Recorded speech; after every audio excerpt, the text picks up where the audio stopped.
네, 오늘 저희가 살펴볼 소식은요. 2025년 4월 통계청 인구 동향 보고서입니다. 네. 오랫동안 이어진 저출산 흐름 속에서 좀 뜻밖의 반등 신호가 나왔다고 하는데요. 네, 맞습니다. 출생아 수하고 혼인 건수가 눈에 띄게 늘었다는 소식이에요. 과연 이게 뭐랄까 일시적인 건지 아니면 진짜 좀 의미 있는 변화의 시작일지 오늘 자료 보면서 얘기 나눠보죠. 네, 그렇죠. 한국 인구 문제가 워낙 중요해서 매달 나오는 이 수치들에 관심이 많으실 텐데요. 특히 이번 4월 통계는 예상보다 훨씬 좀 긍정적인 면이 보여서요. 주목할 만합니다. 단순 숫자 너머에 어떤 의미가 있을지 좀 깊이 들여다보면 좋겠습니다. 네, 그럼 바로 그 핵심 수치부터 좀 볼까요? 4월 출생아가 2만 71명, 이게 작년 4월보다 무려 8.7%나 늘었습니다. 네, 8.7%. 이게 얼마나 놀라운 거냐면요. 1991년 4월 이후, 그러니까 34년 만에 4월 기준으로는 가장 높은 증가율이래요. 와, 34년 만이요? 네, 정말 예상 밖이죠. 그리고 그 합계 출산율 있잖아요. 여성 한 명이 평생 낳을 걸로 예상되는 평균 출생아 수. 네네. 이것도 0.79명으로 작년 같은 달보다 0.06명 늘었고요. 그렇죠. 그 증가폭도 사실 무시 못할 수준이고요. 근데 또 하나 주목할 게 혼인 건수 역시 늘었다는 점입니다. 혼인도요? 네, 4월 혼인 건수가 18,921건, 작년보다 4.9% 늘었는데요. 이게 2019년 4월 이후, 그러니까 6년 만에 가장 많다고 합니다. 6년 만에요. 네, 코로나19 때 좀 주춤했었잖아요, 혼인이. 맞아요. 많이들 미뤘죠. 네, 그게 2023년부터 슬슬 회복세를 보이더니 올해 4월에는 그 폭이 더 커진 거죠. 특히 그 지역별로 보면 좀 재미있는데요. 서울이 한 15.8% 늘었고요. 서울도 꽤 늘었네요. 네, 그리고 대전은 무려 30.4%나 증가했어요. 30%요? 대전이요? 네, 대전이요. 광주도 한 11.7% 늘었고 수도권인 경기나 인천도 각각 5.6%, 3.8% 증가세를 보였어요.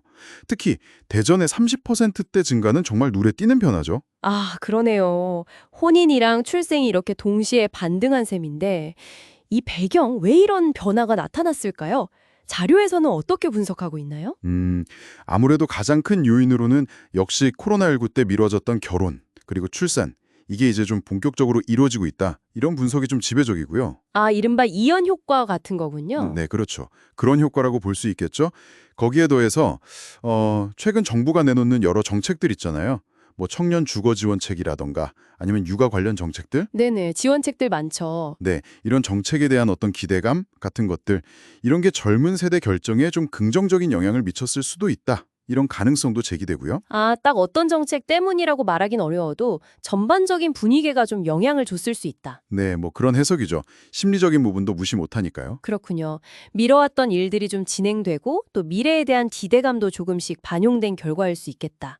근데 마냥 또 긍정적으로만 볼 수는 없을 것 같아요. 다른 지표들은 좀 어떤가요? 네, 바로 그 점이 중요합니다. 이게 반짝 증가한 건 좋은데 인구 전체 흐름을 보면 여전히 좀 넘어야 할 산이 많아요. 당장 4월 사망자 수를 보면요. 28,785명입니다. 출생아 수보다 훨씬 많죠. 아, 사망자 수가 더 많군요. 네, 그래서 인구는 결과적으로 8,068명 자연 감소했습니다. 여전히 줄고 있는 거죠. 그리고 사망자 수 자체도 작년보다 0.8% 늘었고요. 고령화 영향이 계속되고 있다는 뜻이죠. 그러네요. 출생은 늘었지만 사망도 늘어서 결국 전체 인구는 줄었다. 네. 그래서 통계청 관계자도 이제 코멘트를 했는데 혼인과 출생의 회복세 자체는 고무적이다. 뭐 긍정적으로 평가하면서도요. 그렇다고 해서 인구 자연 감소 추세가 반전된 것은 아니다. 이 점을 좀 명확히 했어요. 아, 아직은 좀 신중하게 봐야 한다 이런 입장이군요. 네, 그렇죠. 한 달 수치만 가지고 전체 흐름을 다 판단하기는 이르다는 거죠. 네, 정리를 좀 해보면요. 2025년 4월 한 달 동안은 출생아 수 증가율이 34년 만에 최대, 혼인 건수는 6년 만에 최다. 이런 긍정적인 지표가 나온 건 맞네요. 네. 코로나 이후 미뤄졌던 결혼이나 출산 효과, 그리고 정책에 대한 기대감, 이런 게 좀 복합적으로 작용한 결과로 볼 수 있겠고요. 맞습니다. 하지만 동시에 사망자 수가 출생아 수를 크게 넘어서면서 인구 자연 감소는 여전히 계속되고 있다. 이 냉정한 현실도 확인했습니다. 네, 맞습니다. 그래서 우리가 여기서 좀 더 깊게 생각해 봐야 할 질문은 이거인 것 같아요. 과연 이번 4월의 반등이 정말 추세 전환의 신호탄일까? 네, 아니면 여러 요인이 그냥 우연히 겹친 일시적인 현상에 그칠까? 그렇죠. 그게 제일 궁금하죠. 네. 만약에 이 긍정적인 흐름을 계속 이어가려면 단순히 그 미뤄진 혼인이나 출산 효과 말고요. 우리 사회에 어떤 좀 더 근본적인 변화나 노력이 필요할까? 이런 고민을 해봐야 합니다. 예를 들어서 아까 대전 혼인 건수가 크게 늘었다고 했잖아요. 네, 30% 넘게요. 네.